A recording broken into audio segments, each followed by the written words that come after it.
குரு வணக்கம் சொல்லிட்டு சிந்தனையை ஆரம்பிக்கலாம். சிவாய நம.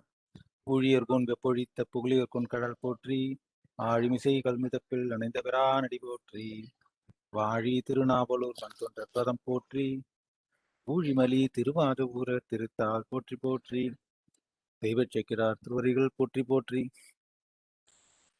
வைத்தியநாதன் ஐயா திருவடிகள் போற்றி போற்றி, வை ரத்ன சபாபதி ஐயா திருவடிகள் போற்றி போற்றி. சிவாய சிவாய நம.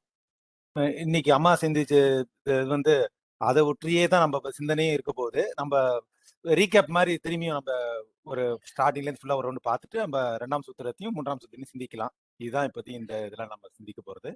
இப்போ ஒரு நிமிஷம் இருங்கம்மா, ஸ்க்ரீன் ஷேர் பண்ணிக்கிறேம்மா. நான் பேசுறது கேக்குதுங்களாம்மா? கேக்குதுங்கப்பா. சிவாய நம. சிவாய நம. 2ஆம் சூத்திரம். சிவாய நம. சிவாய நம. சிவாய நம. நம்ம நம்ம பொதுவாக நம்ம இதுலேருந்து ஒரு ரீகேப் மாதிரி ஃபர்ஸ்ட்லேருந்து பார்த்துட்டு வந்துடுவோம். அது சிந்தனையிலேருந்து அப்படியே வந்தால் தான் நமக்கு பொருத்தமாக இருக்குன்றதுனால சிந்திக்க ஆரம்பிப்போம். இப்போ நம்ம சைவனா பிறந்துட்டோம், சைவர்களாக வாழறோம், திருமுறைகளை படிக்கிறோம், சாத்திரம் தோத்திரம் ரெண்டும் வச்சிருக்கோம். இதெல்லாம் பற்றி சைவனா பிறந்ததுனால சிவபெருமானை போட்டுறோம். இப்போ ஒரு கிறிஸ்டியனிட பிறந்தா கிறிஸ்டியனை போட்டுருவோம், முஸ்லீம் அந்த முஸ்லீம் போட்டுருவோம். அப்படின்ற மாதிரி பிறந்தவங்க அதை போட்டுட்டு தானே இருப்பாங்க. அந்த மாதிரியா நாமளும் போட்டுறோம்பளுக்கு அப்படின்ற எண்ணம் இருந்துடக்கூடாது. ஏன்னா இது உண்மை நெறி. அம்மா சொன்ன மாதிரி தவம் செஞ்சு இருந்தாதான் அதுக்கே ஊழ் இருக்கணும். அப்பதான் இது மதம் இல்ல, சைவ சமயம் சொல்லுவாங்க. இதுல பிறக்கணும்னா ஊழ் இருக்கணும், நல்வினை. அதுக்கான வினை தவம் இருந்தா மட்டுமே தான் திருமுறையிலும் சாத்திரமும் தோத்திரமும் படிக்கவே நம்ம கையில எடுத்து நம்ம அதை சிந்திக்கவே முடியும். அந்த சிந்தனையா வச்சு நம்ம சொல்றோம். இதே மாதிரிதான் பைபிள் படிச்சுக்கணும் சொல்லுவாங்க அப்படின்னு சொல்லிடலாம். அப்ப சொல்லும் போது என்ன வரும்னா, இது தாய் சமயம். இதுல தோத்திரம் மட்டும் இல்ல, சாத்திரமும் இருக்கு. தோத்திரம்னா ஆனா எல்லாம் நம்ம 12 திருமுறையும் தோத்திரமாவே தான் வச்சிருக்கோம். அது சாத்திர கருத்துக்கள் இருந்தாலும் தோத்திரம், அதாவது அதுவே மந்திர ஆற்றல் கொண்டவை.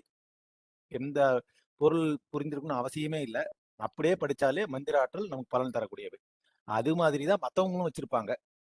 அதை பத்தி மட்டும் அது மட்டும் இருந்துட்டா ஒரு தாய் சமயத்துக்கு அது ஒரு குறைபாடா இருந்துடும் சொல்லிட்டு சாத்திரமும் வச்சிருக்கோம். சாத்திரம்னா என்ன வச்சிருப்போம்? தோத்திர மாதிரி 100 புக்கு நினைச்சிட வேணாம். அறிவுபூர்வமா பகுத்தறிவுக்கு பொருத்தமான நம்ம சிந்தனை துவக்கம் தான். அதுவே சிவபெருமான எடுத்துட்டு வந்து கொடுத்துறாது. பட் ஆனா சிந்தனை துவக்கம், அதை நம்ம பலதரப்பட்ட கேள்விகளுக்கு பதில் கூறும் முகமாகவும் சிந்தனைக்கு உதவும் முகமாகவும் இருக்கக்கூடிய அறிவுபூர்வமான ஆராய்ச்சி இதுவாக தான் நமக்கு இது கொண்டு போறாங்க சாத்திர நூல்கள். சயின்ஸ் அப்படின்னு வச்சிருக்கு. நம்ம அந்த சயின்ஸ் மூலியமா சிந்திக்கிறோம். இது மற்ற சமயங்களுக்கு இருக்காது. ஏன்னா அது தாய் சமயம். தாய் சமயம் நம்ம வெறும் மற்ற மதத்துக்கு மட்டுமே பேசுற இது கிடையாது. உலகாயுதர் சொல்லிட்டு பண்ணுவாங்க, அது கடவுள் இல்லை மறுப்பாளர்கள். அவங்களையும் தாய் சமயம் உள்ள என்னதான் கோச்சிட்டு போனாலும் தாய் விட்டுற மாட்டான்ற மாதிரி அவங்களையும் சேர்ந்து அரவணைக்கும். அவங்கள புறப்புற சமயி அப்படின்னு, அவங்களும் சமயி தான், புறப்புற சமயின்னு சொல்லிட்டு அவங்களையும் சேர்த்துப்போம். ஸோ இதுல கடவுள் இல்லைன்னு இப்ப சொல்றான், ஒரு காலத்துக்கு அப்புறம் அவனே போனால கொஞ்சம் உள்ள வர வாய்ப்பு இருக்கு. அதனால அவனையும் விட்டுடக்கூடாதுன்னு சொல்றான். அந்த எண்ணம் இருக்குல்ல, அதான் தாய் உள்ளம். அந்த மாதிரியான சமயம் நம்மளுக்கு இதுல வராதது ஒண்ணுமே இருக்காது. இதுல அதனால இது மாதிரி ரொம்ப பிராடா போறதுனால வலு இல்லைன்னு நினைச்சிடாதீங்க. இதுலதான் சாத்திரம் இருக்கு, சாத்திர நூல் இருக்கு. அறிவுபூர்வமாவும் சிவபெருமான சிந்திக்கிறதும், நாம் இருக்கக்கூடிய நிலையும், நம்ம நிலையிலேருந்து எப்படி முன்னேற்றம் அடையணும், நம்ம செய்ய வேண்டியது என்னன்றது அறிவுபூர்வமாகவும் நமக்கு 3 விதமான அளவையில தான் நம்மளால நிரூபிக்க முடியும். காண்டல் அளவை, அதுல கடவுள் அகப்பட போறது கிடையாது. ஆகம அளவை, அதை நம்ம ஒத்துக்க மாட்டோம். எவ்வளவு பெரிய ஆள் சொல்லியிருந்தாலும் ஏத்துக்க மாட்டோம். கருதல் அளவைனா, கருதல்ன்றது என்ன, நம்ம அறிவை வளர்த்துக்கிட்டா உங்களால அதை யோசிச்சு பார்த்து உணரவாக முடியும் அப்படின்றத அந்த அடிப்படையா கொண்டு கருதல் அளவையில நாம முப்பொருள் உண்மையை நிரூபிச்சு அதோட இலக்கணத்தை சொல்லி, நீங்க செய்யக்கூடிய சாதனை என்ன, செய்கிற சாதனையால் கிடைக்கக்கூடிய பயன் என்ன, முக்தி பேரே பயனா சொல்லி, இதுல இல்லாதது இந்த உலகத்துல வேற எதுவுமே இருந்துடக்கூடாதுன்ற மாதிரியும் ஃபுல்லா ஒரு அமைப்பா வச்சு மெய்கண்ட சாத்திர நூல் பிறக்குது. மெய்கண்ட தேவர் நமக்கு கொடுத்துட்டு போயிருக்காரு. இப்போ இதுல ஒரு ஒரு லைனாரா சொல்லி 12 திருமுறை நமக்கு இருக்கு. அது தோத்திர நூல்களா வச்சிருக்கோம். சாத்திர நூல்கள் எத்தனைன்னா 14. 14 சாத்திர நூல்களும் பிறப்பிடம் தாய் நூல் என்ன, நம்ம இப்ப இந்த ஸ்கிரீன்ல ஷேர் பண்ணிருக்க சிவஞான போதம் மட்டும்தான். 12 சூத்திரங்களை கொண்ட சிவஞான போதம் மட்டுமே. இதை வச்சுதான் மீதி எல்லாமும் வளருது. இதை நம்ம ஓரளவுக்கு தெரிஞ்சுக்கிறதுக்கான முயற்சி தான் இப்ப நம்ம சிந்தனை ஆரம்பிச்சோம். இப்ப பதி, பசு, பாசம் இந்த 3 பொருள்களோட உண்மை சிந்தனைய தான் நம்ம ஆரம்பிச்சோம். பதி பொருள் உண்டுன்றத நிரூபிச்சோம். எப்படி நிரூபிச்சோம்? பதி என்பது கடவுள் உண்டு. அது கடவுள் உண்டுன்றத திருக்குறள் திருவள்ளுவர் ஐயா சொன்ன மாரியே தான் நாமளும் நிரூபிக்கிறோம். காணக்கூடிய உலகத்தை கொண்டு காணப்படாத பரம்பொருளை உணர்வது. அத்தோட மட்டும் நின்னுடாம, அது சிவபெருமான் தான் ஒடுக்குதல் செய்யக்கூடிய ருத்ர ரூபத்தை கொண்டிருக்கிற சிவபெருமான் தான் முழுமுதற் கடவுள் அப்படின்றத நிரூபிச்சிடறாரு. அது இந்த சிந்தனை வரும்போது இன்னும் ஒரு ஒரு லைன் கூட சொல்லிடலாம். ஏன்னா சாம்பு பச்ச திருமணி இப்ப வந்து எல்லாரையும் பாக்குறோம். இப்ப பரம்பொருள்னு சொல்லிட்டு அந்த தசாவதாரம் சொல்லி பிறக்கிறாங்கல்ல, அவங்களாம் கூட பரம்பொருள் அவங்கள சொல்லிப்பாங்க. விஷ்ணு வழிபடுறவங்க வயசு சொல்லுவாங்க. அவங்களாம் மாயைக்கு உட்பட்டு பிறவி எடுத்துட்டு வர்றவங்க. அவங்களோட உடம்பு எல்லாம் அணுவினால் ஆட்பட்டது. மேட் ஆஃப் செல்ஸ்ன்னுவாங்கல்ல, அந்த மாதிரி அணுவினால் ஆளப்பட்டது. அவங்க உடம்பெல்லாம் ஒரு காலத்துல அவங்க மாயையில கட்டுண்டு அறியாமையில அழுதிருப்பாங்க. ஏன்னா பிறவின்றது அந்த மாயை ஒண்ணு விடாது இல்ல. என்னதான் தெளிவு பெற்றிருந்தாலும், சிறந்த சிவனடியாரா இருந்தாலும் அவங்களும் மாயை வந்து ஆட்கொண்டு வினைக்கு ஈடாய் சில இன்ப துன்பங்களை அனுபவித்திருப்பாங்க. ஆனா சிவபெருமான் நாம பாக்குற ருத்ரரூபர் அப்படி கிடையாது. 25 மூர்த்தங்களும் அப்படிதான். நடராஜர் மூர்த்தமும் சரி, சிவபெருமான் ருத்ர ரூபமா பாக்குற அனைத்துமே பிறப்புக்கு உட்படாத சிவபெருமான். அதுக்கு மட்டும்தான் நம்ம சாம்புபட்ச திருமேனின்னு சொல்லுவோம். அது அனுபட்ச திருமேனி இல்லை. சாம்புன்னா சாம்பல். சாம்பல் இந்த எவ்வளவுதான் எரிச்சாலும் சாம்பல் சாம்பல் தான். அதுக்கு மேல ஒரு மாற்றம் அடையாது. அந்த மாதிரியான மாற்றமே அடையாத ஒரு உடலை கொண்டு வருகிறான் அப்படின்றத சாம்புபட்ச திருமேனி. சம்போ மகாதேவான் அவருக்கு மட்டும்தான், சுவாமிக்கு மட்டும்தான், வேற யாருக்கும் கிடையாது.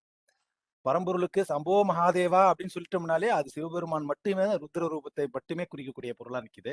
சோ இவர் தான் சிவபெருமான்றது முதல் சூத்திரத்துல பரம்பொருளே பதி அப்படின்னு நம்ம சிவபெருமானே பதி சிவம் அப்படின்னு நமக்கு சிவபெருமானே பதின்றதை நிரூபிச்சோம். அடுத்ததா பாச உண்மையை பற்றி அவையே தானேயா இருவினையின் போக்குவரவு புரிய ஆணையை நீக்கமின்றி நிற்குமன்றி பல 2-3 வாரம் சிந்திச்சுட்டு வரோம். இதுல ஒரு லைனை கொஞ்சம் சிந்திச்சுட்டு நம்ம 3ஆம் சூத்திரம் போக போறோம். 2ஆம் சூத்திரம் வரும்போது போக்குவரவு புரிய இருவினையின் போக்குவரவு புரிய. ஏன்னா இருவினை நல்வினை தீவினை என்றது பார்வைக்கு தகுந்தால் போல் மாறுபடுவது தோன்றலாம். ஏன்னா வந்து நாம எனக்கு சரின்றது மத்தவங்களுக்கு தப்பா இருக்கு, மத்தவனுக்கு சரின்றது எனக்கு தப்பா இருக்கு. இந்த மாதிரியான சூழ்நிலையில எது சரி தப்பு எது நல்வினை தீவினைன்னு யாரு வந்து அதை அளந்து பண்ணுவான்னா சுவாமி தான் பண்றாரு. அது எது இப்ப எதன் அடிப்படையில் அளப்பாரு? ஏன்னா எனக்கு சரின்னு இருக்கிறது இன்னொரு தப்பா இருக்கு. எனக்கு சரின்னு நான் நினைச்சத சுவாமி ஏத்துப்பாரா? அவர் எந்த எந்த மெஷர்மெண்ட்டை வச்சு அளப்பாரு? இந்த மாதிரியான கேள்விகள்லாம் எழும். அப்பதான் எது சரி தப்புன்றது சுவாமி அளப்பாருன்னு சொல்லிட்டோம். அது மனதின் நம்ம இப்ப அம்மா சொன்ன மாதிரி என்னதான் இந்த உலகத்துல பார்க்கக்கூடிய உலகத்துல அது வழியா தான் என்பதும் நமக்கு உயிருக்கு நிகழ்ந்தாலும் அது மனத்தின் வழியா தான், அந்த கரணம் வழியா தான் நடக்குது. சித்தமுத்தி அகங்கார மனம் ஒரு சேர நம்ம சிந்திப்போம். அந்த மனத்தின் வழியா தான் இன்ப துன்பமே இந்த உயிருக்கு வருகிறது. இப்போ உடம்புல அடிபட்டா கூட இந்த உடம்புல அடிபட்டதுன்னு மனம் வருத்தப்பட்டதுனால தான் உயிருக்கு துன்பம். எதா இருந்தாலும் அந்த மனதின் வழியாவே உள்ள வருதுனால மனம் அது செம்மையான மனத்தால நம்ம தப்பு செய்யக்கூடாது. அடுத்தவங்களுக்கு தெரிஞ்சு தப்பு செய்யக்கூடாது. தெரியாம குற்றங்கள் நடக்குதுன்னா தெரியாம செஞ்சோமான்றது மனசுக்கு மட்டும் தான் தெரியும், வேற யாருக்கும் தெரியாது. இப்போ ஒருத்தவங்களை தெரியாதமா இடிச்சிட்டேன்னா தெரிஞ்சிடுச்சுன்னா தெரியாம இடிச்சனான்னு வெளி உலகத்துக்கு நிரூபிக்க முடியாத விஷயம். ஆனா மனசுக்கு தெரியும். அங்கதான் நம்ம இந்த 4 வகை வாக்குன்னு வச்சிருப்போம் இல்லையா? நம்ம 36 தத்துவங்களை சிந்திக்கும் போது தாத்வீகங்களை சிந்திக்கும் போது வாக்க பற்றி இருக்கும்போது 4 சொல்லுவோம்: சூட்சுமை, பைசந்தி, மத்திமை, வைகாரி. இந்த வைகாரியில தூல வைகாரி, சூட்சும வைகாரி. அதாவது வாய் விட்டு வந்த வார்த்தைகள்லாம் தூல வைகாரி என்ற அந்த தாத்வீகங்களை பற்றி வந்ததா இருக்கும். சூட்சும வைகாரின்றது மனசளவுல மனசாட்சின்னு சொல்றோம் பாத்தீங்களா, அதுதான் நம்ம கிட்ட பேசிட்டு இருக்கோம் எப்பயுமே. ஏதாவது அது வந்து சிவபெருமான் உள்ளே இருந்து அதன் வழியாவே நல்லது கெட்டதை நமக்கு சொல்லிட்டு இருப்போம். புத்தி புத்தி அதுலதான் வேலை செய்யுது. அதுக்கு மீறி நாம் செய்யக்கூடிய செயல் எல்லாமே வெளியேந்து ஒரு துன்பம் நமக்கு தர வேண்டியதே இல்லை. உள்ளுக்குள்ளேயே அது அரிச்சு அரிச்சு அரிச்சு அரிச்சு நம்மள துன்பத்தை கொடுத்துக்கிட்டே இருக்கும். ஏன்னா அது இப்ப நம்ம துன்பப்படுறோம் அப்படின்னா எதனால துன்பப்படுறோம்னா, உள்ள சொன்ன ஒரு சத்திய பொருள் ஒண்ணு உண்மை நம்ம புத்தி புகட்டுச்சு, அதை மீறி ஒரு செயல் செஞ்சிட்டோம்னா தான் அது உனக்கு குற்ற உணர்ச்சியா மாறி துன்பத்தை இழைக்கும். வெளியேந்து வர்ற பொருள் துன்பத்தை இழைக்க அது அது வந்து 2ஆம் பட்சம் தான். ஏன்னா மனதளவுல துன்பப்படுறது தான் துன்பமே. வெளியேந்து வர்றதை என்ன அடிச்சா கூட ஃப்ரெண்ட் அடிக்கிறான், ஒரு என் மேல காழ்ப்புணர்ச்சி வச்சு அடிக்கிறான், 2 அடிதலும் அடிதானே தவிர மனசளவுல இவன் ஃப்ரெண்டு இவன் வந்து எதிரி அப்படின்ற நினைப்பு தான் நமக்கு துன்பமும் இன்பமும் தருது. ஸோ மனதளவுல தான் நிக்குது. அந்த இடத்த இப்படி சமைப்படுத்தலாம் அப்படின்றது அம்மா சொன்ன மாதிரி அது அந்த அது வந்து அது அந்த எண்ண ஓட்டம், அந்த தாட்ஸ் திங்கிங் அது அது அது படர்ந்து போகக்கூடியது. அத புறைவோட தன்மை கொண்டது. அத அது ஆரம்பிக்கிற நிலையிலே அத அதை ஆளுமை பண்ணி அதை நிறுத்திட்டோம்னா அதோட பிரச்சனை வராம போயிடும். அது அது தடுத்துடலாம் அப்படின்னு.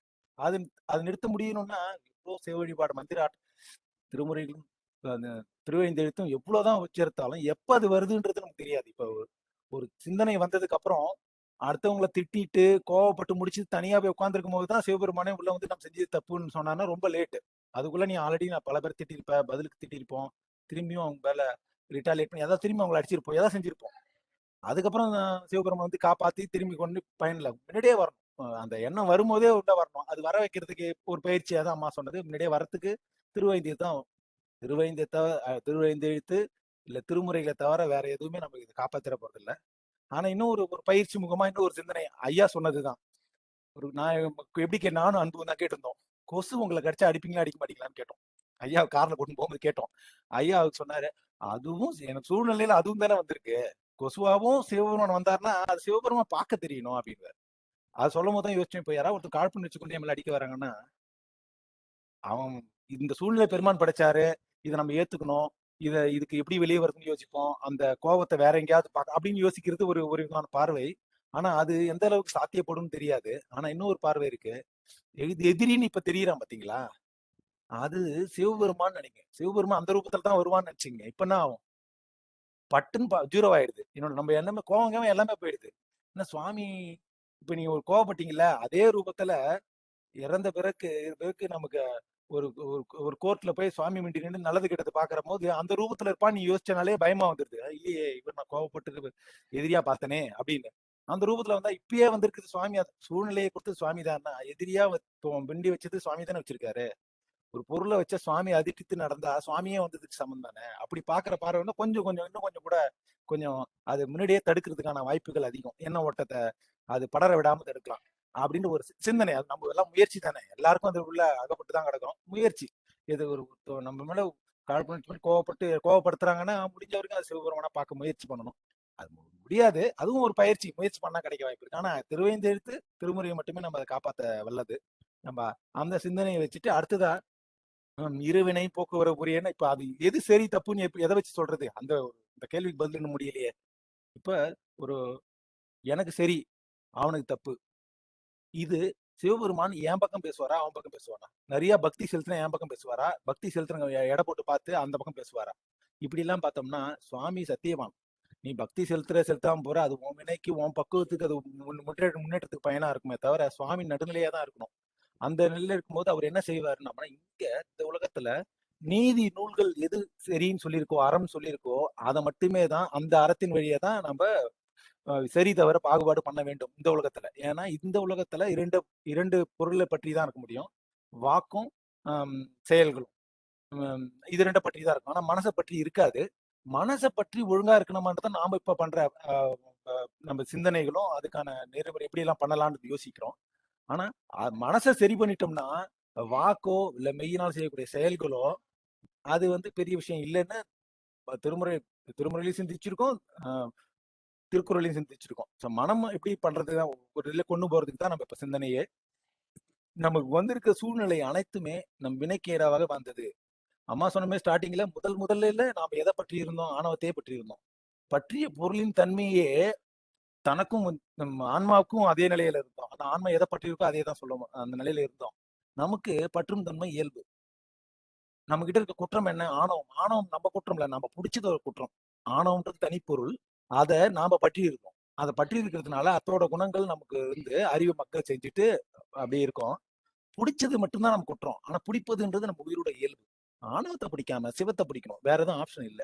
சிவபெருமான தவிர இது எல்லாமே அவம் தான். சிவம் அல்லாதது அனைத்துமே அவம்னும் போது சிவத்தை மட்டுமே பற்றணும்னா சிவத்தை எப்படி பற்றுவது? பற்று தெரியாது, நமக்கு தெரியாது. அதுக்காக தான் காஞ்சிபுரத்துல காமாட்சி அம்மன் வந்து நமக்கு இங்க வழிபடலாம், எப்படி வழிபடுறதுன்னு கூட நமக்கு தெரியாது. திருச்செந்தூர் முருகப்பெருமான் வந்து சிவபெருமான வழிபடலாம், சிவபெருமான வழிபடுறது எப்படின்னே தெரியாது. வழிபாடு சரியை கிரி யோகம் ஞானம் தவம்ன்ற நம்ம வச்சிருக்கோம். அதை செய்யும் பொழுது நம்ம மனமானது பக்குவ நிலை உயர்ந்து உயர்ந்து நம்ம சிவத்தின் கிட்ட சிவபெருமான்கிட்ட சென்று அடைவோம் அப்படின்ற ஒரு சிந்தனையில இரண்டாம் தூத்திரத்தை நல்லாவே சிந்திச்சோம். அவையதானேயா இருவினையும் போக்கு வரவு புரிய ஆணையின் நீக்கமின்றி நிற்கும் அன்றே. ஆணைன்னா அது ஒரு ரூல் மாதிரி, தப்பிக்கவே முடியாது. தப்பு பண்ணாம தப்பிச்சிட முடியும், நல்லது செஞ்சு அது பொன் விலங்கு, அதுவும் விலங்கு தான். ஏன்னா அதுல தப்பிச்சிட முடியும். ஒரு தப்புக்கு ஒரு நல்லது பிராயச்சித்தம் ஆகாது. இது வேற அது வேற. ஒருத்தன் துன்பப்படுத்திட்டோம், சரி அவன் தான் துன்பப்படுத்திட்டோம், இன்னொருத்தன் நல்லது பண்ணிட்டா போச்சு அப்படின்னு நினைச்சேன்னா அதுவும் குற்றம் தான். ஏன்னா நல்லது பண்ணதுக்கான நல்வினை வரும், இங்க செஞ்ச தீவினைக்கான தீவினை திரும்பி வரும். அது பழுத்து அது இன்ப துன்பமா வந்து திரும்பி அந்த பிறவியில உங்களுக்கு அது எப்பயா டைம் பார்த்து கரெக்டா வந்து நிற்கும். அது எப்படி நிற்கும் கூட நமக்கு தெரியாது. என்னதான் மனிதன் உயர்ந்த பிறவிய பகுத்தறிவில் உயர்ந்தவனா இருந்தா கூட நமக்கு வரப்போற துன்பத்தை நமக்கு தெரியவே இல்லை. எவ்வளவு நாள் இருக்க போறோம், எவ்வளவு இன்ப துன்பம் வரப்போகுது, எதுவுமே தெரியல. அதுக்கான அறிவியல் முயற்சி தான் நம்மளோட ஆம், ஆஹ், ஆஹ், சாத்திரம். நம்ம இதெல்லாம் பார்ப்பாங்கல்ல, ஜோசியம், ஜாதகம், இதெல்லாமே அறிவுபூர்வமா அணுகுதுதான். இது மீண்டும் எவ்வளவு துன்பம் வரும், இருக்கிற துன்பத்துல இருந்து இப்படி வெளியே வர்றது, அந்த மாதிரியான முயற்சி தான், அந்த சிந்தனை தான் அது வைக்கணும். ஸோ இந்த 2ஆம் சூத்திரம் இந்த அளவிலே இதை சிந்திச்சுட்டு 3ஆம் சூத்திரத்துல நாம பசு, அது உயிரானது உண்டு அப்படின்றத உண்மை அதாவது நிரூபிக்க போறோம். அது இருக்கு, அந்த உயிரானது இருக்கா இல்லையான்னு, இது இந்த உயிர் உண்டு இல்லை என்றதை வச்சேதான் நம்ம ஆஹ், இந்த உயிர் உண்டா இல்லையா, பதி உண்டா இல்லையா என்றதை வச்சுதான் சமயத்தையே பிரிப்பாங்க. நம்ம வந்து அகச்சமயி, அகச்சமயி, புறச்சமயி, புறப்புறச்சமயின்னா தாய் சமயம்ல எல்லாத்தையும் பிரிக்கும் போது எதை வச்சு பிரிப்பாங்கன்னு, பரம்பொருளை ஒத்துக்கிறவங்க, முப்பொருள் உண்மையை ஒத்துக்கிறவங்க, ஆனா நம்ம செய்யக்கூடிய கிரியைகள் தப்பு தவறுன்னு சொல்றவங்க அகச்சமயி இப்படி மாதிரி சொல்லிட்டே வரும். புறப்புற சமயம்னா எதையுமே ஏத்துக்காதவன், உலகமே உலக அவங்களுக்கு உயிர்னு இருக்குன்னு கூட ஒத்துக்க மாட்டாங்க. அதுலதான் பௌத்தர்கள்லாம் கூட வராங்க. உயிர்னே ஒண்ணு இல்ல, 5 சென்சஸ் மட்டும்தான் வந்து உயிர். அந்த 5 சென்ஸ் போயிடுச்சுன்னா, 5 சென்ஸ் மெய்வாய் கண்ணுக்கு செவின்ற அந்த உணர்வு தான் உயிரே. அது இல்லைன்னா உயிரே இல்லை. ஏன்னா அந்த 5 சென்ஸ் இல்லைனாலே இந்த உயிருக்கு வேற என்ன இருக்க போகுது, எதுவுமே இல்லையே. உயிர்னு நீ சொல்றது சிவாய நம, சிவாய நம. பௌத்தர்களோட சமயத்துல அது நம்ம பௌத்தன் பேர் வச்சு நம்ம காழ்ப்புணர்ச்சி காட்ட வேண்டிய அவசியம் இல்லை. அவங்களோட கொள்கையை மட்டும்தான் நம்ம, கொள்கையில் இருக்க குறைபாடும் அதுல இருக்கிற நிறையும் அதுல இருக்கிற தெளிவும் அது மட்டும் தான் நமக்கு தேவையானது. பொருளா புத்தர்களா ஒரு பேரை வச்சுக்கிட்டு அவங்க வேலை காழ்ப்புணர்ச்சி காண வேண்டிய அவசியம் நமக்கு இல்லை. ஏன்னா நம்ம அறிவுபூர்வமா அணுகுறோம். ஸோ இதுல என்ன சொல்றோம்னா, அவங்க உயிரே இல்லைன்னும் போது அவங்க சொல்ற பாயிண்ட் என்ன, அதை வச்சு அதுல இருக்க உண்மை என்ன. நம்ம கிட்ட சாத்திரமே இருக்கு, வேற யார்கிட்டயும் சாத்திரம் இல்லை. அறிவுபூர்வமா அணுகக்கூடிய நூல்களே இல்லை, நம்ம கிட்ட இருக்கு. நாம என்ன சொல்றோம், இதுல உள்ள வித்தியாசம் என்ன, அங்க தெளிவு பெறனா என்ன பண்ணணும், கருணை எங்க இருக்கு, அவங்களுக்கு குறைய அப்படி தெரிஞ்சா வச்சுக்கணும். அதுக்காக தான் நம்ம இந்த சாத்திர நூல்களை நம்ம தெரிஞ்சுக்க வேண்டிய அவசியம் இருக்கு. இப்ப அவங்க உயிரே இல்லைன்னு எதை வச்சு சொல்றாங்கன்னா, 5 கந்தம் மறுதலே முக்தி. முக்தின்றது டெஃபினேஷன்ல சம்பந்தர் சரணாலயம், சம்பந்தரோட தாய்மாமர் அவர் கேட்பார். நந்தி, புத்தநந்தி கிட்ட, புத்தநந்தின்னா அவங்க புத்தர்களோட ரெப்ரசன்டேட்டிவா இருப்பார். அவர்கிட்ட கேட்பாரு, உங்க கொள்கைப்படி முக்தி என்பது என்ன அப்படின்னு கேட்கும்போது தான் அவர் சொல்லுவார், எங்களோட இது வந்து திரிபுடகம்ன்றது தான் எங்களோட மூல நூல். உங்க புக்ல நீங்க திருவாசகம், தேவரம் ஏதாவது வச்சுக்கங்க, ஆனா எங்களுக்கு திரிபுடகம் தான். அந்த புக்கை ஏற்றியவர் ஆதிபுத்தர். அவரு சொல்லியிருக்கிறது 5 கந்தம் மறுதலே முக்தின்னு எழுதியிருக்காரு. அப்படி 5 கந்தம் மறுதலே முக்தினா இதுக்கு உயிர்னு ஒண்ணு இல்ல. 5 கந்தம்னா 5 சென்சஸ் வந்து போயிட்டாலே உயிர் ஒண்ணு இல்லாத பொருள், அதே முக்தி, ஒண்ணுமே இல்லாத தன்மை. உயிரும் ஒண்ணு இல்லவே இல்லை, 5 சென்ஸ் இருக்கு அவ்வளவுதான் அப்படின்ற மாதிரியான கோட்பாடை வைக்கிறாரு. அப்பதான் இவருக்கு நம்ம சம்பந்தர் சரணாலயம் சொல்லும் போது சொல்லுவார், இல்ல அப்படி சொல்லக்கூடாது, 5 கந்தம் மறுதலை முக்தின்னு சொன்னா அது உங்க கொள்கைக்கும் நீங்க வழிபடுகின்ற குருன்னு சொல்ல அவரோட அந்த புக்குக்கும் முரண்பாட செயலா இருக்கு. அவர் அறிவுபூர்வமாவே அவர் அணுகுவார். எப்படி சொல்லுவார்னா, முக்தி அடைஞ்சவர் எழுதின புக்கை தான் நீங்க ரெஃபர் பண்ணணும். இன்னும் முக்தியே அடையலைன்னா இன்னும் அவர்கிட்ட ஏதோ கேப் இருக்கு, இன்னும் கூட ஏதோ குறைகள் இருக்கு, அவர் இன்னும் முக்தியே அடையல, அவர் புக்கை நீங்க படிக்க கூடாது. இப்ப திரிபுடகத்தை ஆதிபுத்தர் எழுதும் போது முக்தி அடைஞ்சு எழுதினாரா, இல்லாட்டி முக்தி அடையதுக்கு முன்னாடி எழுதினாரா அப்படின்னு கேட்பாரு. முக்தி அடையறதுக்கு முன்னாடியே எழுதினார்னா அவரே இன்னும் முக்தி அடையல, குறையோடைய புக்கை ஏன் நீங்க வச்சிருக்கீங்கன்னு கேட்பாரு. சரி, முக்தி அடைஞ்ச பிறகு எழுதினார்னா, உங்களை பொறுத்த வரைக்கும் முக்தி அடைஞ்சிட்டாருனாலே 5 கந்தம் மறுதலை முக்தினா 5 சென்ஸும் போயிடுச்சு, 5 இதுவும் போயிட்டதுக்கு பிறகு எப்படி புக்கு எழுதியிருப்பாரு. அப்படின்னா இந்த புக்கு எழுதும் போது அவர் முக்தி அடையலன்னு ஆயிடுமா? அப்படின்னா நீங்க வச்சிருக்க புக்கு அறவர புக்குன்றதை ஒத்துக்கிறீங்களா, நீங்களே அதை இது பண்ணிடுறீங்கன்னு சொல்லி அவங்க கொள்கையை வச்சு அதை மறுத்து சொல்லுவாரு. அதான் அதுக்கப்புறம் இவர் சொல்லும் போது இதான் தாய் சமயம். இப்ப கூட பாருங்க, அவரு சம்பந்தர் சரணாலயம், சம்பந்தர் கூட இருந்தாலே பக்குவ நிலையில நீங்க சொல்றது தப்பு, நீங்க எல்லாம் வேஸ்ட் அப்படின்லாம் சொல்லல. அவரு கூட சொல்றாரு, நீங்க திருப்படகம் புக்குன்னு வச்சிருக்கீங்க, அவர் எழுதுனது முக்தி நிலையில கூட எழுதியிருக்கலாம், ஆனா நீங்க தப்பா புரிஞ்சுக்கிட்டீங்க. ஏன்னா முக்தி அடைஞ்ச பிறகு கூட ஜீவன் முக்தர்னு ஒரு நிலை இருக்கு, அந்த நிலையில கூட அவர் புக்கு எழுதியிருக்கலாம். ஆனா நீங்க என்ன பண்றீங்க, அவரை கொச்சப்படுத்துற மாதிரி அந்த கொள்கையை தப்பா புரிஞ்சுக்கிட்டு இதை பண்ண வாய்ப்பு இருக்கு. அதனால அதை விட்டுடுங்க. இந்த ஜீவன் முக்தரா இங்க இருக்கா பாருங்க, திருஞான சம்பந்தர் வந்திருக்காரு, அவர்கிட்ட வழிபடுங்க, அவருதான் சிவனடியார் சிவமே இங்க வந்திருக்காரு, முருகப்பெருமானே ரூபமாவே சொல்லுவாங்க, அவரே வந்திருக்காரு. அவர் ஜீவன் முக்தர், எந்த விருப்பற்ற நிலை, மத்த டெபனி எல்லாமே ஒண்ணுதான் சொல்றாங்க. அனைத்து சமயவாதிகளும் சொல்லுவது என்னன்னா, நல்லதே பண்ணுங்க, கெட்டது பண்ணாதீங்க, நல்லது நடக்கும். இத மாதிரியான பொதுவான தகவல்கள் எல்லாருமே சொல்லுவோம். இதனால யார் முன்னாடி சொல்றாங்களோ அவங்க பெரிய ஆள் நாம இடத்துல அது இருக்க வேண்டாம். ஏன்னா அது மட்டுமே ஒரு சமயத்துக்கு ஒரு அழகு இல்ல. ஏன்னா அதுல இருக்கிற குறை என்ன, அந்த குறையை நீக்கிக் கொள்ள ஆற்றலும் கொண்டதா இருக்கணும். அது தாய் சமயமாம் சைவத்துல மட்டும்தான் இருக்கு, வேற எதுலயும் இல்லை. ஏன்னா இங்க சாத்திரம் இருக்கு. வேற யார்கிட்டயா போய் ஒரு கேள்வி, அவங்க கொள்கைக்கு முரணா ஒரு கேள்வி கேட்டாங்கன்னா உடனே அந்த சமயத்துல உங்களுக்கு தள்ளிடுவாங்க, அந்த மதத்துல உங்களுக்கு தள்ளிடுவாங்க. ஏன்னா அவங்களுக்கு அதுக்கு மேல பதில் இல்ல. ஏன்னா அறிவுபூர்வமா அணுகக்கூடிய ஆற்றல் மத்த சமயத்துக்கும் மதத்துக்கும் இல்லாத குற்றம் இருக்கு. ஏன்னா அதெல்லாம் மனிதர்களால் உருவாக்கப்பட்டது. சைவ சமயம் அப்படி இல்ல. சிவபெருமானே வருது. எங்க நீ எவ்வளவு எத்தனை ஆண்டு காலங்கள் இப்பயும் கார்பன் டேட்டிங் வச்சு ஏஜ் கண்டுபிடிக்கிறாங்க. எவ்வளவு வருஷம் ஆகுதுன்னு. 20,000 வருஷத்துக்கு முன்னாடி கண்டுபிடிச்ச சிவலிங்கம் இருக்கு. அப்படின்னா 20,000 வருஷத்துக்கு முன்னாடி சிவலிங்கம் வழிபாடு பண்ணியிருக்காங்க. அப்படி இருக்கும்போது அவங்க இன்னும் இப்ப புதுசு புதுசா மதங்கள் வருது. அந்த மதங்கள்லாம் மனிதர்களால் உருவாக்கப்பட்டு மனிதனாலே அழியப்படும். அது ஏன் குறைகள் உடையது. இப்ப சாம்பு பச்ச திருமணின்னு ஒரு வார்த்தை சொல்லிட்டோம்னா வேலை எல்லாருமே அடிபட்டு போயிடுறாங்க. இப்ப இப்ப நம்ம கொள்கைக்கு அவங்க ஒத்துக்கிட்டு வந்துட்டாங்கன்னா நம்ம சைவர்கள் ஆயிட்டாங்கன்னு தான் ஏத்துக்கணும். இப்ப கூட என்ன பண்ணுவாங்கன்னா புதுசு எல்லாத்தையும் லேட்டஸ்ட் எடுத்துப்பாங்கல்ல, அந்த மாதிரி என்ன பண்ணுவாங்க, நம்மளோட கொள்கைகளை அவங்க எடுத்துப்பாங்க. பிரதோஷம் கூட கொண்டாடுவாங்க. பௌர்ணமி நம்ம நிலவு கொண்டுதான் அனைத்து இதையும் கொண்டாடுவோம். எல்லாம் நம்ம நம்ம கிறிஸ்டியானிட்டி எல்லாரும் எடுத்துக்கிறாங்க. ஆனா கொள்கையை எடுத்துட்டு பேர் என்ன சொன்னாலும் நல்ல சிவனடியார் சிவபெருமான் ஏத்திட்டீங்கன்னு தானே அர்த்தம். உண்மை பொருளை நம்ம எடுத்துக்கிட்டோம். நம்ம எல்லாமே நிலவு கொண்டுதான் அனைத்து இது இருக்கும். நம்ம துவதியை, திருதியை, சதுர்த்தி நம்ம திருதியை 3ஆம் பிறை பார், 4ஆம் பிறை பிறை சூடிய சிவபெருமான் 3ஆம் பிறை சூடி இருக்காரு சொல்லுவாங்க. 3ஆம் பிறை அதுக்கு என்ன சிக்னிபிகன்ஸ் என்ன புரியல. அது அது ஒரு ஒரு நம்பிக்கையை கொடுக்கக்கூடிய ஆற்றல். அதை பாக்குறவங்களுக்கு வாழ்க்கையில நம்பிக்கை பிறக்கும், ஒளி பிறக்கும். அது உண்மை. ஏன்னா மனம் நிலவை கொண்டு மனசு இருக்குன்றது முடிவு பண்ணிட்டாங்க. 13ஆம் பிறை தோஷம். ஏன்னா அது அது இங்கிலீஷ்ல சொல்லுவாங்கன்னா லாவிஷ்னஸ், இல்லாட்டியே பற்றாக்குறை பற்றாக்குறை அதிகமா இருக்கக்கூடிய, ரொம்ப அபண்டன்டா ரொம்ப அதிகமா இருந்தா கூட மனசு சஞ்சலப்படும். அப்புறம் ஒண்ணுமே இல்லை, இனிமே ஒண்ணுமே இல்லாம அடுத்த வேலைக்கு சாப்பாடு இருக்க போறது இல்லை அப்படின்னு நினைக்கும் போதும் மனசு சஞ்சலப்படும். உடனே அந்த நேரத்துல தான் குற்றங்கள் நிறைய நிகழும். அந்த நேரத்துல உங்க மனசை சுவாமி மீதுல வைங்க. இது மனிதர்கள் மட்டும் இல்ல, தேவர்களுக்கும் அதேதான். அந்த நேரத்துல 13ஆம் பிறை பிரதோஷம் அன்னைக்கு சிவபெருமான வழி கடவுள் நம்பிக்கை இருக்கோ இல்லையோ போய் நந்தியம்பெருமான் போய் அபிஷேகம் பாருங்க. அந்த நேரத்துல உங்க மனசஞ்சலத்துல ஒரு குற்றங்கள் நிகழாம பாத்துக்கலாம். அது உங்களை காப்பாத்தும். சிவபெருமான் தான் வழி. நமக்கு ஆப்ஷன் கிடையாது. நமக்கு இதுல பிறவியில எடுத்து இந்த சாத்திரங்கள் சொல்லும் கருத்து என்னன்னா, நம்ம வழிபாடுன்றது ஆப்ஷனல் நினைச்சிட்டு இருக்கோம் இன்னமும். ஏன்னா ஏதோ இன்ப துன்பத்துல உழல்றோம், அந்த ஒரு கேப்ல சும்மா கட்டி சாமி கூப்பிட்டு வச்சுக்குமே, திடீர்னு உண்மையா போச்சுன்னா நமக்கு ஹெல்ப் பண்ணட்டுமே அப்படின்ற மாதிரி வழிபாடு வைக்கிறோம். அது மாதிரி கிடையாது. வேற வழியே இல்ல நமக்கு. சுவாமியை தவிர வேற வழியே இல்லை. இது எல்லாமே அவம் தான் சொல்லக்கூடியது. சிவம் மட்டுமே தான் கதி. வேற வழி இல்ல. அதுக்கான வழிதான் இப்ப நம்ம சிந்திக்கிறோம். வேற எதுவும் வழி இல்லைன்றதை சிந்திச்சு நம்ம போறோம். மற்றவர்கள் எடுத்துக்கிறாங்களோ எடுத்துக்கிட்டோம். ஆனா அதுக்கு ஒரு ஸ்டேஜ்ல வரும்போது அவங்க சைவத்தை தான் பற்ற வேண்டியதா இருக்கும், திருமுறை சிவபெருமானே போற்ற வேண்டியதா இருக்கும். அந்த நிலையில அவங்க வந்துருவாங்க. நம்ம அவங்கள பத்தி பார்க்க வேண்டிய அவசியம் இல்லை. அறிவுபூர்வமா சிந்திச்சு அடுத்த நிலையை போறோம். இப்ப 3ஆம் சூத்திர சிந்தனையே இப்ப ஆரம்பிக்க போறோம். உளது இலது என்றலின் எனது உடல் என்றலின் ஐம்புலன் ஒடுக்கம் அறிதலின் கண்படில் உண்டி வினையின்மையின் உணர்த்த உணர்தலின் மாயா இயந்திர தனிமின் உள் ஆன்மா. இப்ப இது உடன்பாட்டு முகமாவே சுவாமி நமக்கு அதை நிரூபிக்கிறார். உடன்பாட்டு முகம்னா எதிர்மறை சிவாயனமாமா மைக் இறங்கினே வந்துருது. இப்போ கேக்குதுங்களாமா? இப்பதான் சிவாயனம்.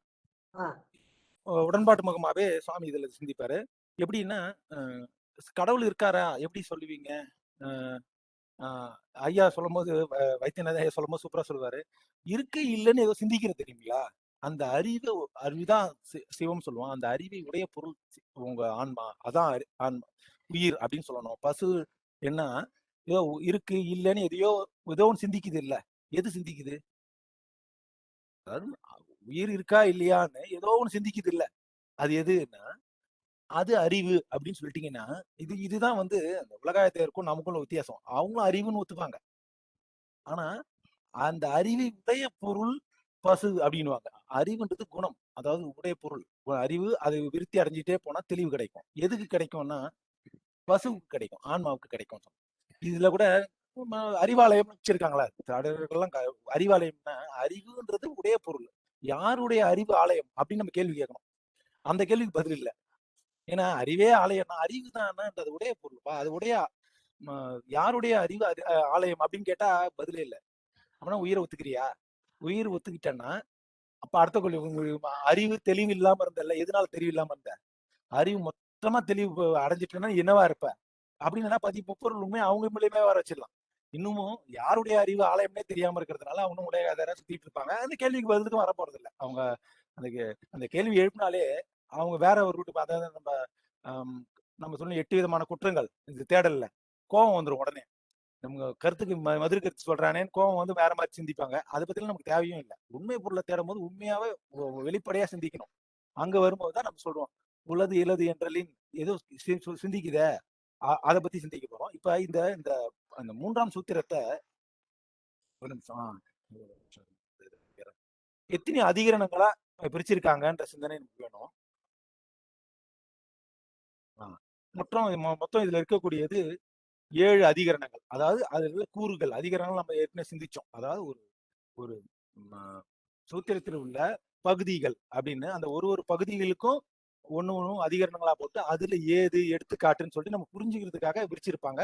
நமக்கு இப்ப அதிகரணங்களை மட்டுமே வச்சு ஒன்னையும் நம்ம சிந்திக்கிறோம். நம்மளுடைய உலகியல் ரூபமா பார்த்து சிந்திக்க ஆரம்பிக்க போறோம்.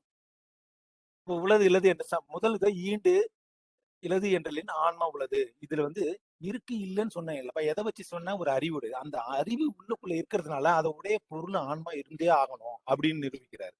அதாவது இது இருக்கிறதுனால அதுவே அறிவு இல்லை. அதுக்கு அந்த அறிவை உடைய பொருளா இருந்தாகணும்னு சொல்லிட்டு இங்க நிரூபிக்கிறாரு. ஏன்னா அறிவு வெளிப்படுது, ஆன்மா வெளிப்படல. ஆனா அறிவுடைய பொருளா இருக்கு சுவாமி இருக்கா பசு இருக்கிறது நிரூபிக்கிறோம். அடுத்தது எனது உடல் என்றலின் எனது உடல் கை என்னோட கால் என்னோட கை என் உடம்பு அப்படின்னு சொல்றதுனால இதை கை கால்களையும் இந்த உடலையும் உடைய ஒரு பொருள் இருக்கு. இப்ப இந்த உடைய பொருள் புரிஞ்சுக்கிறதுக்கு ஒரு சிந்தனை ஒரு இது வேணும். இந்த கை கால்கள்லாம் இருக்குன்னா இந்த கை கால்கள் தான் ஆன்மாவா அப்படின்னு கேட்டா இந்த கை கால்கள்லாம் இருக்கிறதுனால ஆன்மா இது உள்ள இருக்குன்றத சொல்றோம். ஆனா இதுக்கு வேறான பொருள் கை கால்களுக்கு வேறான ஒரு பொருளாகவும் அதற்கு உள்ளீடாகவும் இருக்கு. இந்த கை காலுக்கு உள்ளீடா செயல்படுத்தக்கூடிய ஆற்றல் கொண்டதாகவும். ஆனா இந்த கை கால்களே ஆன்மா இல்ல, இந்த கை காலுக்கு வேறான பொருளாகவும் இதை செலுத்தி கொண்டுட்டு இதுக்கு உள்ளீடாகவும் இருப்பதாக இருக்கக்கூடிய பொருள் ஆன்மா அப்படின்னு தெரியுது. ஆனா கை கால்களை வச்சு சொல்ல முடியுது அப்படின்ற சிந்தனை இந்த இதுல புரிஞ்சுக்கணும். திரும்பி அது திரும்பி ஏன்னா அதே தான் பல இடத்துல சொல்லுவாங்க. கை கால்கள் வச்சுதான் ஆன்மா சொல்றோம்னா இந்த கை கால்கள் ஆன்மா கிடையாது. ஆனா இந்த கை கால் செலுத்து கொண்டுட்டு இருக்கக்கூடிய பொருளாகவும் இந்த கை கால்களுக்கு வேறாகவும் ஆனா இந்த கை காலுக்கு உள்ளீடு செலுத்தி கொண்டிருக்க பொருளாகவும் ஆன்மா உள்ளது. இந்த இப்ப கை கால்கள் சொல்லிட்டேன்னா இதே தான் ஐம்புலன் சொல்லுவோம். அதுக்கப்புறம் பின்னாடி அந்த கரணங்களும் அதே தான் சொல்லுவோம். எப்படி சொல்லுவோம்னா இப்ப உடல்கள் சொல்லியாச்சு. என் உடம்பு சில பழக்கத்துல சில இது சொல்லுவோம். என் உயிரை வாங்குறான் அப்படின்னு. என் உயிரை வாங்குறான்னு சொல்றது வந்து தவறான வார்த்தை. ஏன்னா உயிருன்றதே நீ ஒண்ணிது. என் உயிரை அவன் வாங்குறான் உடலை பற்றி உயிரை வந்து வேற ஆளா பாக்குற மாதிரி. அந்த மாதிரி ஒரு வழக்குல அதிகமா இல்லாததுன்னா தவறான வழக்குன்றதால அதை அந்த அந்த இதை எடுத்துருவாங்க. ஆனா இந்த உடல்ல செலுத்து கொண்டு இருக்கிறதாவும் இந்த உடலுக்கு வேறான ஒரு பொருளாகவும் உயிர் இருக்குன்னு உடலை கொண்டே இப்போ தெரிஞ்சுக்க முயற்சி பண்றது. 2ஆம் அதிகரணம் முடிஞ்சது. 3வது அதிகரணமா என்ன சொல்றாங்க? ஐம்புலன் அறிதலின் ஆன்மா உள்ளது. ஐம்புலன்கள்னா மெய்வாய் கண்முக்கு செவி. இந்த சிந்தனை சென்சஸ் புத்தர்கள் சொன்னாங்கல்ல அதேதான். மெய்வாய் கண்முக்கு செவி அந்த சிந்தனை sense of vision, sense of nose, taste, hearing, touch. அதாவது கண் காட்சி, நுகர்தல், சுவைத்தல், கேட்டல், ஸ்பரிசம் சொல்லிட்டு அது ஊறல். இந்த 5 சென்சஸும் இது அந்ததான் உடல் இந்த ஆன்மான்னு சொல்ல மாதிரி இருக்கு. இந்த அதுவே சொல்லிடலாமேன்னா இல்ல, இதுவும் இருக்கு. இது ஒண்ணு இன்னொன்னு அறியாது. காட்சி கேட்டல்ல செய்ய முடியாது. இது ரெண்டும் வெவ்வேறு மாதிரியான ஆற்றல் இருப்பதனாலையும் இந்த 5ஐயும் ஒரு சேர ஒண்ணு செலுத்து கொண்டு இருக்கக்கூடிய வஸ்து உள்ள இருந்தே ஆக வேண்டும். அதனால இந்த ஐம்புலன் அறிதலின் இதற்கு வேறாகவும் இதற்கு உள்ளீடாகவும் ஆன்மா இருந்தாகணும். ஐம்புலனுக்கு வேறாகவும் ஆனா இது பொதுவா இருந்து இதை இயக்குனா இருந்து ஆன்மா இருந்தாகணும் அப்படின்னு 3ஆம் அதிகரணத்தை நிரூபிக்கிறோம். இனி ஒடுக்கம் அறிதலின்னா அடுத்தது இப்போ ஐம்புலன்கள் சொல்லியாச்சு. அப்புறம் கனவு நிலையில ஒரு கனவு வருதுங்களா, அது சூட்சும உடம்புன்றாங்களா, அதுவே ஆன்மான்னு சொல்லலாமா அப்படின்னா, அதுலயும் ஒரு குற்றம் இருக்கு. அதுவும் ஆன்மா இல்ல. ஆனா அதுல அதை வச்சும் ஆன்மா இருக்குன்றது நிரூபிக்க முடியும். எப்படி சொல்லுவாங்கன்னா, ஆஹ், ஏன் அது அது கிட்டத்தட்ட ஒத்து போற மாதிரியே தானே இருக்கு. கனவுல நம்ம காட்ட காட்சிகள் வந்து நம்ம கனவு வாழுகின்ற வாழ்க்கை இது அனைத்துமே நம்ம இந்த மெட்டீரியல் இந்த உலகத்துல வாழக்கூடிய வாழ்க்கைக்கு ஒத்து போன மாதிரியா தான் இருக்கு. அப்படின்னா அதையே உயிர்னு சொல்லிடலாமே அப்படின்னா அதுல ஒரு குற்றம் இருக்கு. ஆனா அதுக்கு உள்ளீடா உயிர் இருக்குன்னு சொல்லலாம். அதுவே உயிர் இல்ல. எப்படி சொல்றோம்னா, கனவு கண்டோம். கனவு காணும் போது கனவுனே தெரியாது. ஆனா கனவு கண்டு திரும்பி எழுந்து வந்த உடனே கண்டது கனவுன்னு மயங்கி அறியக்கூடிய ஒரு நினைவு நிலையில யோசிக்கிறோம்ல. அப்படின்னா கனவு காணும்போது இந்த அந்த அந்த சூழ்நிலைக்கு மேல ஏதோ ஒண்ணு வாட்ச் பண்ணிருக்கு. அதனாலதான் தூங்கி எழுந்து வந்த உடனே அது தெரியுது. மயங்கி மயங்கி அறியுதுன்னா ஏதோ ஒண்ணு வாட்ச் பண்ணிச்சுல்ல. அந்த ஒரு பொருள் இருக்கிறதுனால சூட்சுமமா உடம்பு தேகம் மட்டுமே ஆன்மா இல்லைன்னு அதை வச்சே நிரூபிப்பாங்க. ஏன்னா இப்ப வீழ்ச்சி இப்ப நேத்து கனவு கண்டாங்க அப்படின்னு சொல்றீங்க. ஆனா கனவு காணும் போது தெரியல. அதுவே ஆன்மான்னா அதை வாட்ச் பண்ணிட்டு இருந்த பொருள் என்ன? ஏன்னா இப்ப இப்ப நான் எனக்கு நேத்து கனவு வந்து இப்ப நான் சொல்றதுனால ஏதோ ஒண்ணு வாட்ச் பண்ணிட்டு இருந்தா நீங்க சொல்லுது. அந்த வஸ்து அது அந்த அது இருக்கிறதுனால சூட்சும உடம்பு ஆன்மா இல்லை. ஆனா அதுக்கு உள்ளீடாவும் அதுக்கு வேறாவும் ஒண்ணு ஆன்மா இருக்குன்றது இந்த சிந்தனையில வருது. சோ ஐம்பதும் கனவு நிலை சூட்சும உடம்பு தெரிஞ்சது. சரி, இனி ஒடுக்கம் அறிதலின் ஒடுக்கம் நமக்கு இருக்கக்கூடிய 5 அவத்தைகள்ல நமக்கு மெட்டீரியல் வேர்ல்ட்ல வாழறது 5 அவத்தை மொத்தம் 5 விதமான அவத்தை தான் வாழ முடியும்.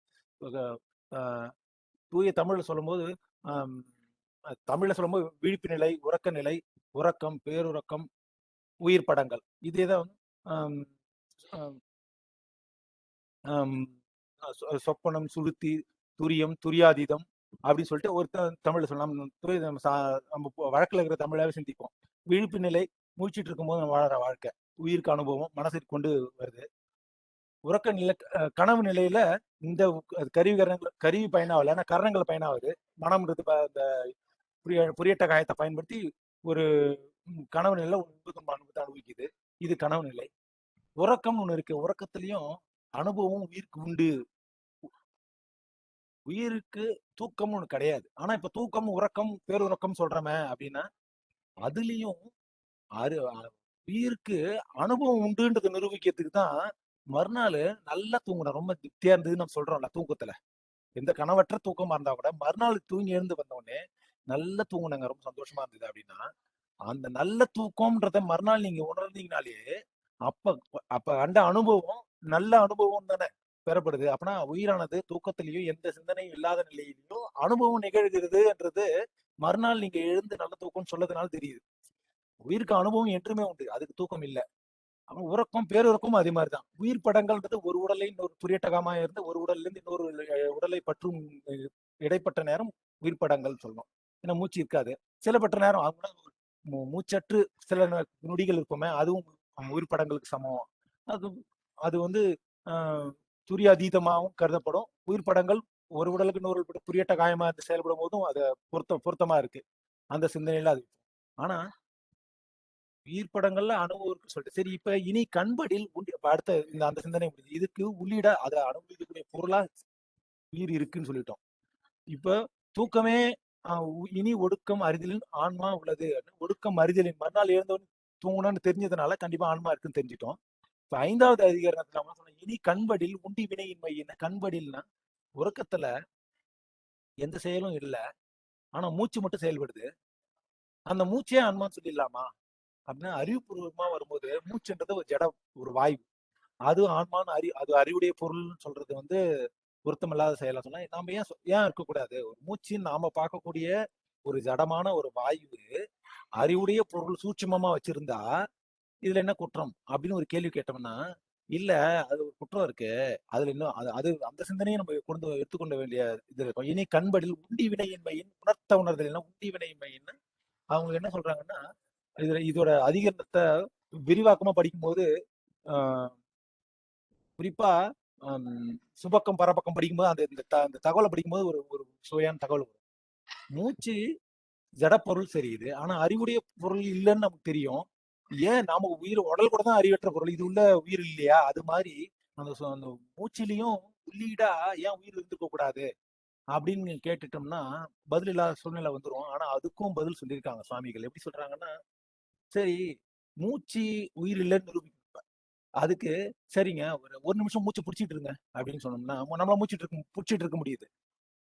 மூச்சு உயிரா இருந்ததுன்னா மூச்சு பிடிச்சிட்டு இருந்த பொருள் எது அப்படின்னா, பிடிச்சிட்டு இருந்த பொருள் தானே உயிரா இருக்க முடியும். ஏன்னா உயிரானது மூச்சா இருந்ததுன்னா மூச்சை பிடிச்சிட்டு ஒரு நிமிஷம் இருக்க முடியுதுனாலே மூச்சு வந்து உயிர் இல்லைன்னு பெறப்படுது இல்லை. ஏன்னா இதுக்கு வேறாவும் இதுக்கு உள்ளிடாம இருக்குன்னு வேணா வச்சுக்கலாம். ஆனா அதுவே இல்லை. ஸோ ஜடப்பொருளே இல்லை அப்படின்னு அதை வச்சு நிரூபிச்சிடலாம். ஸோ இந்த 5ஆம் அதிகரணத்துல மூச்சும் ஆன்மா இல்ல, அதையும் உடைய பொருளும் அதுக்கு உள்ளீடாம இருக்கக்கூடிய பொருள் சொல்லி உணர்த்துவாங்க. சரி, இதுவையும் சொல்றோமே, ஒருவேளை பரம்பொருளே தான் உயிரோ? இவை அனைத்தும் இல்லைன்னு சொல்லிட்டீங்கன்னா 5 சென்ஸுக்கு உள்ளீடு உள்ளீடு உள்ளீடுன்னு சொல்றீங்க. தன்னை உணர்ந்து தம்மை உடைய தன் உணர்வார்ன்ற மாதிரி அந்த அறிவு இந்த அனைத்து சென்சஸுக்கும் உள்ள இருக்கிறது சிவபெருமான் தானே எல்லாத்துக்கும் இருப்பாரு. அவரே சொல்லிடலாமான்னு கேட்டா அதுலயும் ஒரு பிரச்சனை இருக்கு. இது உணர்த்த உணரும். நமக்கு 3 குற்றங்கள் இருக்கு நம்ம அறிவுல. சிவபெருமான் பரம் பேரறிவாளன், அதாவது எவர் பெர்வேசிவ் அப்படின்னு எல்லா இடத்துலயும் நீக்கமர நிறைஞ்சிருக்கக்கூடிய சிவபெருமான் அனைத்தையும் அறிவும். நமக்கு அப்படியா? 3 விதமான குற்றங்கள். அறிவிக்கு அறிவும் அறிவு. நம்ம யாராவது சொல்லி கொடுத்தாதான் கத்துக்க முடியும். அறிவிக்கு அறிவு மட்டும் அறிவு இல்ல, இன்னும் 2 குற்றங்கள். அறிந்ததில் அழிந்தி அறியும். அது எதை அறிகிறோமோ அதை பற்றி, ஏன்னா பற்றும் தன்மை உயிருக்கு இயல்பு. எதை பற்றுமோ அதை பற்றி அதுல அழிந்தி அறியும். அதே ஒழுங்கா அறியுமான்னு அதையும் விட்டு விட்டு அறியும். ஏன்னா மாயை அது அந்த ஆணவத்தின் வயப்பட்டு அறிவதனால விட்டு விட்டு அறியும். எப்ப கம்ப்ளீட்டா ஆணவத்தை விடுறோமோ அப்பதான் தெளிவு கிடைக்கும். அது வரைக்கும் இந்த மாதிரி குற்றங்களை பற்றி கொடுத்தது நம்மளோட அறிவுல இருக்க குற்றங்கள். சோ உணர்த்த உணர்தலின்னா சுவாமி உணர்த்த உணரக்கூடிய அறிவா இருக்கு அப்படின்னு சொல்லி இது நிக்கிறேன். இந்த அது மட்டும் இல்ல, இந்த மாய இயந்திர தனு, இப்ப நம்ம தனு கரண போன போகங்கள்னு சொல்லிட்டு 4 இது எப்பயுமே சொல்லுவோம். தனுனா உடம்பு, கரணம்னா அந்த கரணம், இது சென்சஸ் உள்ள அந்த கரணம் புறக்கரணங்கள் சொல்லிட்டு சென்சஸ். தனுனா உடம்பு, இந்த உடம்புக்குள்ள கரணங்கள் இருக்கு. கரணங்கள்லாம் நம்ம இவை கண்முக்கு செய்வாசி உருவொலி சிவை நாட்டம், இந்த சித்தம் புத்தி அங்காரமா, இதெல்லாம் அந்த கரணங்கள். இதெல்லாமும் கொண்ட உடம்பு. இது தனுன்றது உடம்பு உள்ள தனு கரணங்கள். புவனம்ன்றது உலகம், போகன்றது சூழ்நிலை. இவன் அனைத்தும் சுவாமி தான் கொடுக்கிறாரு. ஆனா இந்த உடல் நம்ம கையில இருக்குல்ல, இதை பத்தி சிந்திக்கிறோம். இது உள்ளதான் ஆன்மா இருக்குன்றத நம்ம புரிஞ்சுக்கிட்டோம். அந்த ஆன்மாவுக்கு எதுலாம் இருக்குன்றது உடன்பாட்டு முகமா 6 அதே சிந்திச்சோம். 7வது அதிகரணத்துல அவங்க என்ன சொல்றாங்கன்னா, இந்த உடம்புக்குள்ள இந்த மாயா ஏந்திர தனுவின் உள் ஆன்மா இது உள்ளேயும் இருக்கு. ஆனா எப்படி இருக்குன்றது இன்னும் இதை பத்தி விளக்கல. இதுல 6 விதமான வஸ்து தனித்தனி பொருள்ல சொல்லி இதனால உயிர் கண்டிப்பா இருக்கு. ஆனா அதுவே உயிர் இல்ல, இதற்கு வேறாயும் அதுக்கு உள்ளீடாகவும் செலுத்தக்கூடிய பொருளாகவும் உயிரானது இருக்கு அப்படின்னு நிரூபிக்கிறார். இத இது அனைத்து சமயர்களும் இதை வச்சு பௌத்தர்களை நமக்கு அவங்களோட கொள்கையை ஈஸியா மறுக்கலாம். ஏன்னா அறிவுபூர்வமா தானே பேசுறோம். இதுல எதுலையுமே வந்து நான் சொல்றேன் நீ நம்புக்குன்னு சொல்லல. அவங்களே உணரலாம். ஏன்னா 5 சென்சஸ் இருக்குன்னா டேஸ்ட் எப்படி இருக்குன்னா உனக்கு சாப்பிட்டு பாரு, சர்க்கரை சாப்பிட்டு பாரு தெரிய போகுது அப்படின்னு அந்த மாதிரி ஒரு அறிவுபூர்வமாவே அணுகக்கூடிய அமைப்புல தான் நம்ம இருக்கோம். இந்த 3ஆம் சூத்திரத்துல உயிரானது இருக்கிறது. அது எதனை எப்படி இருக்குன்னு சொல்றேன். 6 விதமான சூழ்நிலைகளை சொல்லி 6 விதமான அதிகரணங்கள் ஒரு பகுதியும் சொல்லி இது இருக்கிறதுனால இதுக்கு உள்ள இருக்கு இதே ஆகணும் அப்படின்னு சொல்லிட்டு 6 விதமான சூழ்நிலைகளை சொல்லி அதுல உயிரானது இருந்தே ஆகணும்ன்றத உண்மை இயல்ல நம்ம நிரூபிக்கிறோம். இந்த உண்மையில பசு இருக்கிறது நிரூபிக்கிறோம். இது உள்ள இருக்கு, இவ்வளவு இருக்கு. அது என்னவா இருக்கு அதெல்லாம் இன்னும் பேசல. அது 4ஆம் சூத்திரம் போகும்போது தெரியும்.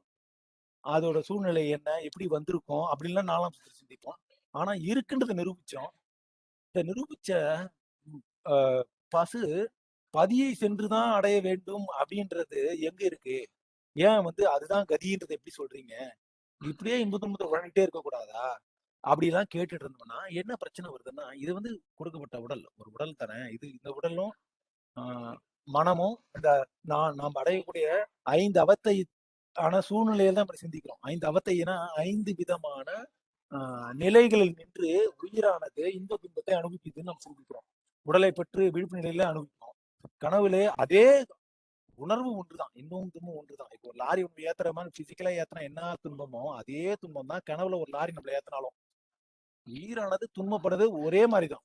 அதுல எதுவும் வேறுபாடே கிடையாது. இங்க உடல்ல இருந்து உடல் அடிபட்டு இருக்கும், கொஞ்சம் காயங்கள் ஏற்படும். அங்கேயும் உடல் அடிபட்டு இருக்கும். அதுக்கான ஈக்குவலண்டான சூட்சும தேகத்துல துன்பம் அந்த மனசை அனுபவிச்சிருக்கும். அது ஒரே அளவு. ஏன்னா அது அது கனவு நிலையில இது கனவுனே நமக்கு தெரியாதுல்ல. அப்படி இருக்கும்போது எல்லா எல்லா துன்பமும் ஒரே அளவு தான். அதனாலதான் நம்ம இங்க தப்பிச்சிட்டாலும் அங்க கொடுத்து அதை டேலி பண்ணிடுறாங்க. இப்ப இன்ப துன்பம் நீ அனுபவிக்கணும் அப்படின்னா, இந்த துன்பத்தை அனுபவிச்சு வெளியே வரணும்னா இந்த மெட்டீரியல் வேல்ல உங்களால பண்ண முடியாம நீ எப்படியாவது தப்பிச்சு போயிடலாம். ஆனா சூட்சும மீதி 4 நிலை இருக்குல்ல, அது 4 நிலையில உங்களை அந்த வினையை நுகர வச்சிட முடியும் சக்திகளால. அதனாலதான் இந்த ஆணை நீக்கமின்றி நிற்குமன்றேன்னு சொன்னோமே, எப்படி நீக்கமின்றி நிற்குமன்றே, நான் சுவாமி பக்கத்துலயே உட்காந்துக்கிறேங்க, என்னால எனக்கு இந்த துன்பம் யாராவது ஒருத்தன் அடிப்பாங்க இன்னைக்குன்றது என் வினையாவே இருந்தா கூட என்னை யாரும் அடிக்கவே முடியாது. சாமி பக்கத்துல கோயிலே உட்காந்து என்ன யார் அடிப்பா அப்படின்னு சொன்னீங்கன்னா, நீங்க கோயில கொஞ்சம் தூங்குனீங்கன்னா கனவுல ஒருத்தன் அடிச்சுட்டு போவான். எப்படியும் அந்த உயிருக்கு அந்த அனுபவம் 4 நிலையில 5 அவத்தையில எப்படியாவது அந்த துன்பம் வந்துரும்னா, இந்த உலகையில தான் அது வரணும், தூள உலகத்துல தான் வரணும்னு அவசியம் இல்லை. சூட்சுமத்துல கனவு நிலையே அந்த துன்பத்தை அனுபவிச்சிட்டாலும் அது உயிரானது இன்ப துன்பத்தை அனுபவிச்சதுக்கு சமம் தானே. சோ அது அவங்களும் சத்தியத்தை மீறாமலும் இந்த 5 நிலைகள்ல உங்க இன்ப துன்பத்தை ஊட்டுவது அந்த ஆணையா நின்று இருந்து சத்தியப்படி அது நடந்தே தீரும். நம்ம சிவபெருமான வழிபடுறதுனால ஐயா சொல்ற ஒரு பாயிண்ட் சொல்லுவாரு. இப்போ 10% துன்பம் வரும்னா எல்லாருக்கும் வரணும்னா வினைப்படி வர்ற கடவுள் நம்பாதவனுக்கும் வரதான் போகுது. நம்புறவனுக்கு கம்மியா வரும்னு நாம எப்படி சொல்லுவோம்னா, இத மாத்தி அமைப்பான். எப்படியும் கனவுல துன்பமா அனுப்பிச்சுட்டு போவோம் இந்த உலகத்துல. ஆனா உயிருக்கு துன்பம் தான். ஆனா இந்த உலகத்துல இன்னமும் அவன் அடியார்களா இருந்து அடியார் கூட்டத்துல சுத்திட்டு இருக்கும்போது பெரிய துன்பம் அவனை தாக்காமலும், ஆனா அந்த துன்பங்கள் சத்தியப்படி அவன் அனுபவிச்சே ஆகணும்னா கனவுல போட்டு அதை எக்ஸ்பென்ஸ் பண்ணி விட்டு காலி பண்ணிட்டு அடியாளுக்கு இன்பமாவே வாழ சூழ்நிலை சுவாமி கொடுத்துருவாரு. ஏன்னா எப்படியும் சத்தியத்தை மீறக்கூடாது. அதான் 5 அவத்தை 5 நிலைகளை கொடுத்துட்டான்ல, ஏதாவது ஒரு நிலையில அதை இது பண்ணி அனுபவிச்சு விட்டு வெளியே அனுப்பிடலாம். இந்த சூழ்நிலை சூழ்நிலையில உங்களுக்கு துன்பமே வராத சூழ்நிலை அதான் அந்த பயணியில படிக்கும் முதல் பயனே நம்ம அதுதான் படிப்போம்.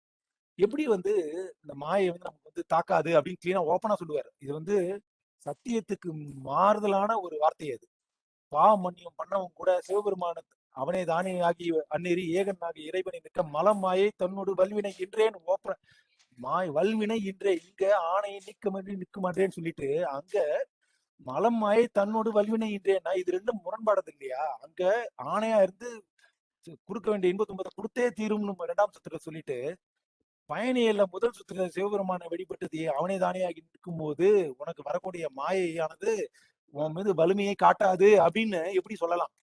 இது ஆணைக்கு இழுக்கல்லவா? அது அந்த சத்தியத்துக்கு இழுக்கல்லவான்னு கேட்டா இல்லை. ஏன்னா 5 அவத்தையில முதல் தூள உலகத்துலதான் உனக்கு துன்பம் வராது. என் மாய உலகத்தினால உருப்பட்டது. ஆனா உன் உள்ள இருந்த கனவாகும் வேற எப்படியோ அது செலுத்தி அந்த துன்பத்தை அணுகுமடி பண்ணிட்டு உடல் உழாய் கடியும்ன்றாங்க. அந்த மாதிரி போயிடும். அதனால அது எந்த விதத்திலையும் சத்தியத்துக்கு மாறுதலானா இல்லைன்ற சிந்தனையை அங்க சிந்திப்போம்.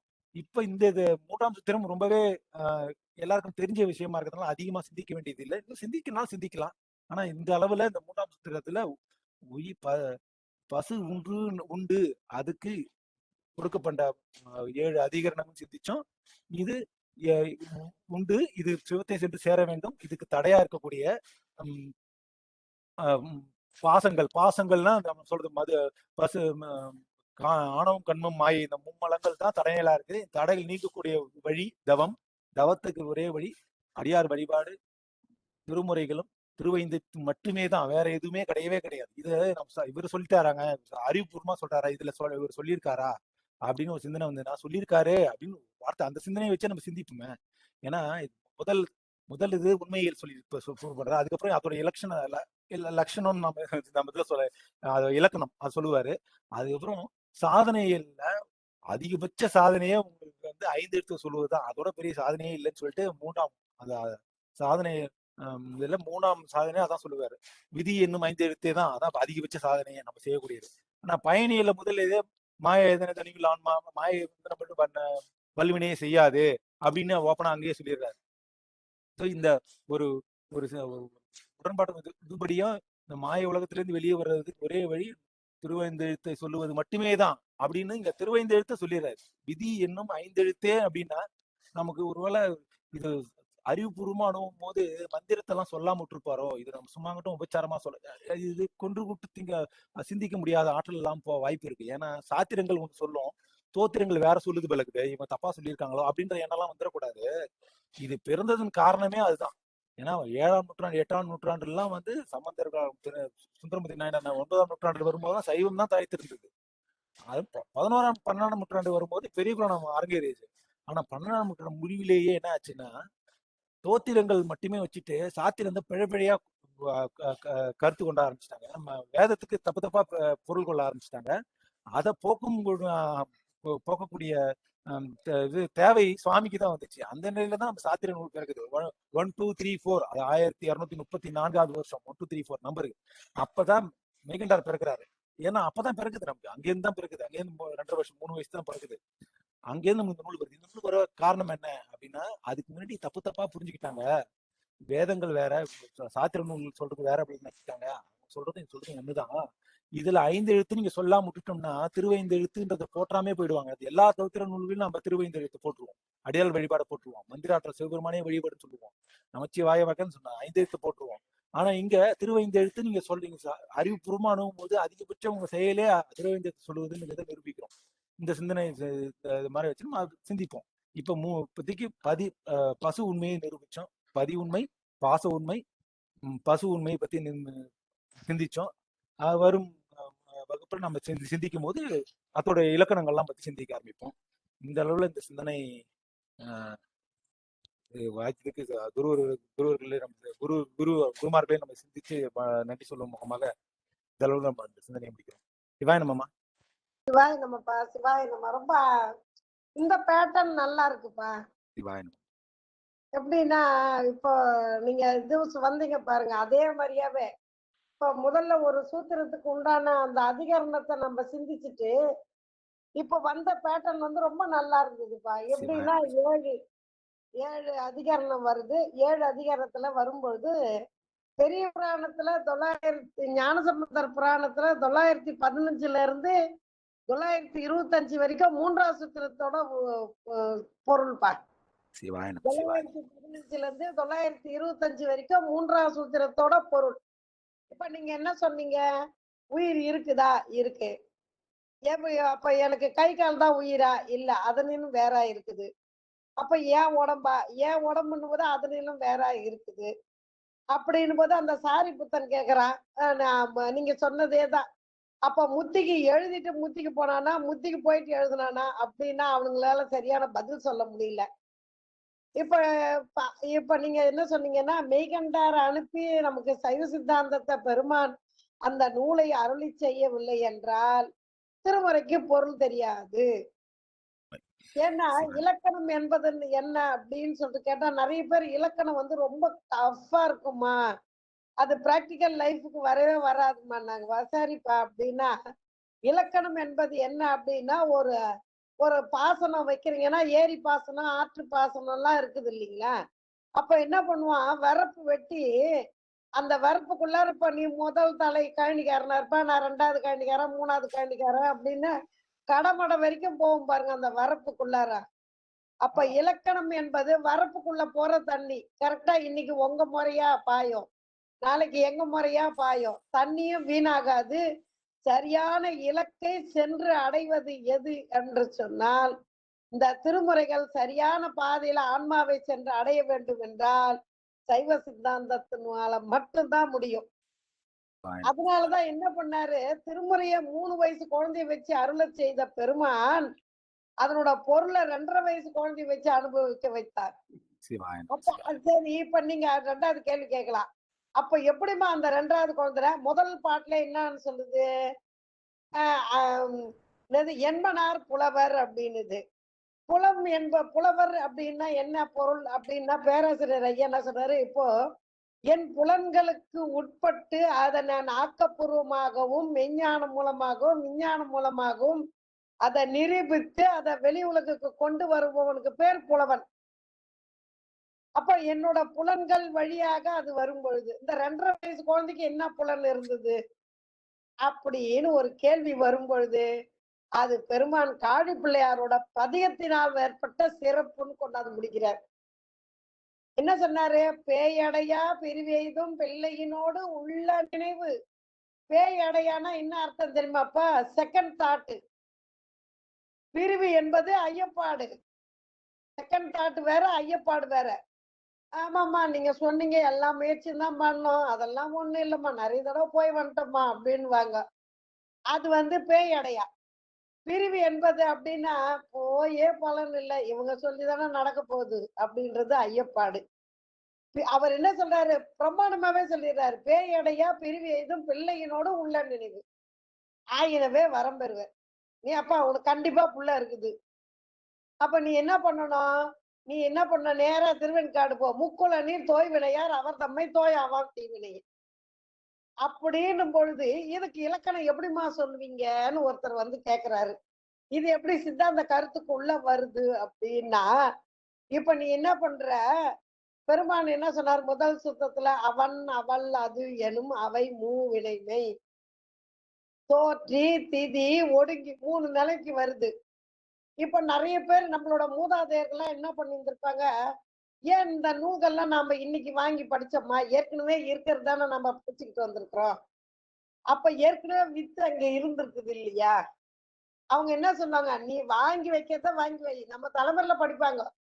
அப்ப அந்த நூல்களோட வேலை என்ன பண்ணும் அப்படின்னா, அதனோட ஒளி கதிர்களை பரப்பிக் கொண்டே இருக்கும். அருளாளர்களோட ஒளி கதிர்கள் பரப்பிக் கொண்டே இருக்கும் அந்த இடத்த பூராத்தையும். அதுக்கு தான் நல்ல நூல்களு, நல்ல அடியவர்கள் வழிபாடு இருந்தாலே, அந்த சூழ்நிலைக்கு பெருமான் கொண்டு வருவான் ஆன்மாவை. அப்ப மாயா, இயந்திர, தனுவினுள் ஆன்மா. இயந்திர தனு. இப்ப நீங்க சொல்றீங்க, காலையில எழுந்து என்ன பண்ணுங்கம்மா? காலையில டிஃபன் பண்ணுங்க, மத்தியானம் சமையல் பண்ணுங்க, ராத்திரி டிஃபன் பண்ணுங்க. இயந்திரமாவே இருக்குது இந்த ஆன்மா. என்னமா இருக்குது? புல்லாகி, பூடாகி, புழுவாகி, மரமாகி, பல்விருகமாகி இப்படியே இயந்திரம். அப்படியே அந்த சைக்கிளிங் ஒரு சைக்கிளிங் என்ன ஆகுதுன்னா, மெட்டல் ரொட்டேட்டர் தான். மெட்டல் ரொட்டேட்டடு. அப்படியே சுத்திக்கிட்டே தான் வருது. திரும்ப, திரும்ப, திரும்ப.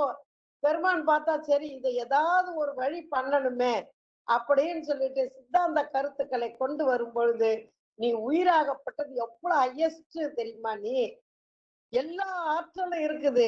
ஆனா நீ அறிய வேண்டுவனவற்றை அறிந்தால், இந்த மெட்டல் ரொட்டேட்டர்ல இருந்து நீ இதுவாகலாம் இல்லையா? அப்படின்னு நமக்கு உணர்த்துவது எதுன்னா, மெய்கண்ட சாத்திரம் மட்டும்தான். மெய்கண்ட சாத்திரத்தால மட்டும்தான் தெளிவு கிடைக்கும்ன்றதுக்காகத்தான் என்ன பண்ணாரு பெருமான்? ஸ்ரீகண்ட பரமேஸ்வரரை அனுப்பி பரஞ்சோதியார் இடத்துல தான் சொன்ன அந்த கருத்துக்களை மெய்கண்ட சிவத்துக்கு சொன்னாரு அப்படிங்கிறார். அந்த 12 சூத்திரங்களே இல்லை என்றால் நம்மளால இந்த திருமுறைக்கு விளக்கமே காண முடியாது. இப்ப நீங்க சொன்னீங்க இல்லைங்களா? அதே மாதிரி ஆயிடும். எப்படி? அதாவது திருமுறைகளை பொருள் அந்த சித்தாந்தத்தை தவறாக பொருளை சொல்லி அதையே பரப்பிடுவாங்க. அதனாலதான் என்ன பண்ணாரு சுவாமி? மெய்கண்டார். அதுக்குதான் மெய்கண்டாருக்கு முதல்ல வார்த்தையை போடும்போது என்ன திரும்ப சொல்வார்ப்பா? பொய் காட்டா மெய் நெறி காட்டும் மெய்கண்டார்ன்றாரு. அப்படின்னும் பொழுது அந்த மெய்கண்ட சாத்திரம் உண்மையானது. இப்ப நீங்க அடிக்கடி சிந்திப்பீங்க, சொல்லுவீங்க பாருங்க. அம்மா இந்த மாதிரியான கேள்வி எல்லாம் வருது அப்படின்னா, அன்னைக்கே 1000 ஆண்டுகளுக்கு முன்னாடியே நமக்குள்ளார நம்மள இந்த மாதிரி கேள்விகள் வரும்னு சொல்லிட்டு, அதுக்கெல்லாம் தெளிவான விளக்கத்தை ஆதாரபூர்வமாக ஆக்கி வைத்திருக்கிறான் பெருமான். சமைத்து வைத்திருக்கிறார். அதனால்தான் இந்த மெய்கண்டார் என்ன சொல்றாரு? யாராவது கேட்டா உயிர் இருக்குதா? உயிர் எப்ப எப்படி இருக்கும்? ஏதா இருக்கும்? எல்லாத்துக்கும் முடிச்சுக்கிட்டே வந்துதான் நமக்கு 12ஆம் சூத்திரத்துல என்ன பண்ணுவாரு? ஒரு முழுமையான தெளிவுல சொல்வார். செம்மலர் நோன்றால் சேரல் ஓட்டார் அம்மலம் கழியி அன்பரோடு மறியி மாலரனேயும் மலிந்தவர் வேடமும் ஆலயம் தானும் அரணெனத் தொழுமே அப்படின்ற அந்த ஆன்மாவை பரிபக்குவம் அடைய வைத்து பெருமானோட திருவடி நீழல்ல இருக்க வைப்பா அப்படின்னு சொல்லி இந்த மெய்கண்ட சாத்திரம் தான் நமக்கு ஆன்மாவுக்கு அவ்வளவு உறுதுணையாக இருக்கிறது அப்படின்னு சொல்லிதான் இந்த திருமுறைகளை நமக்கு பயிற்றுவித்தார் நம்ம குருநாதர்கள். அப்ப பொருள் நல்லா விளங்குது இல்லைங்களா?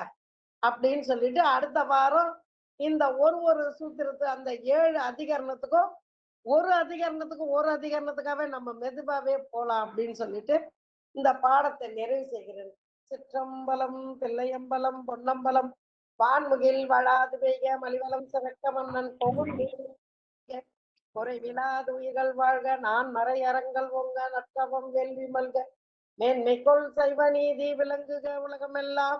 மேன்மைக்குள் சைவ நீதி விளங்குக உலகமெல்லாம். மேன்மைக்குள் சைவ நீதி சைவ விளங்கு. நீதி விளங்குக உலகமெல்லாம். மேன்மைக்குள் சைவ நீதி உலகமெல்லாம்.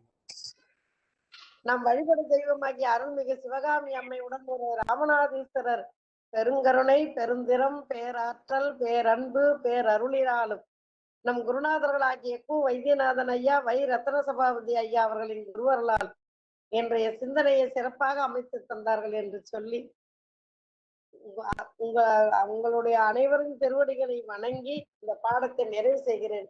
இவையனைத்தும் உங்கள் திருவடி காலத்திற்காக ஏற்றி போற்றி எங்களை வாழ்த்தும்படி விண்ணப்பம் செய்து பெருமானிடத்துல திருச்சிற்றம்பலம் தெல்லையம்பலம் பொன்னம்பலம் தில்லையம்பலம். சிவாய நமப்பா. சிவாய நம. சிவாய நம.